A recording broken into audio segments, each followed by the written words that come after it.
what's up guys? This is Miss Irene. Lumabas pala kaming apat sa aming boarding house at ito na nga pala ang bunso naming kapatid.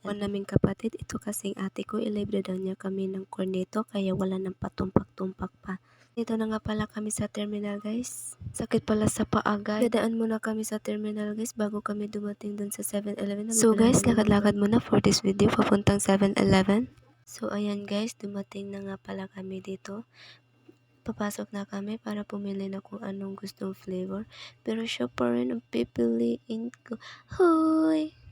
So guys, ito na yung mga kapatid ko. Pumili na sila kung anong gustong flavor ang bibilihin nila. Ang sa akin, choco lang naman. Wala na akong ibang gusto. Siya lang naman. Hoy!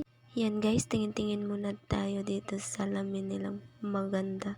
Yan nga lang, di tayo masyadong makita sa salamin nila. So ayan guys, hindi pa sila tapos pumili.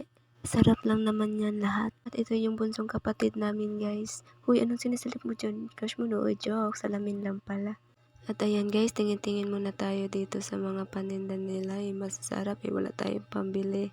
Ice cream lang ang ma-afford namin. So guys, ito pala ate ko. Hi daw sa boyfriend na nasa bahay nila.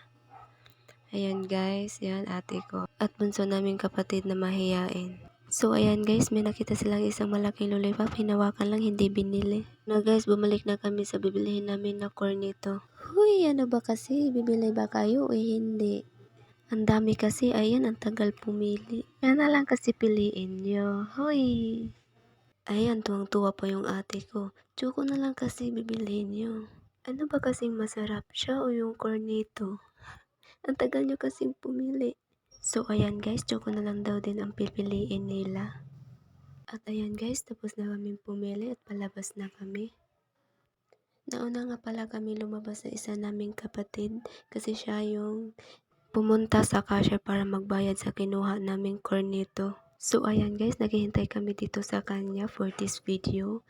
So ayan siya. At ito na guys, yung libre naming cornito. Thank you ate. Ano bang pinasok sa utak nyo? Sobrang lamig ng cornito pa kayo. So ayan guys, kain mo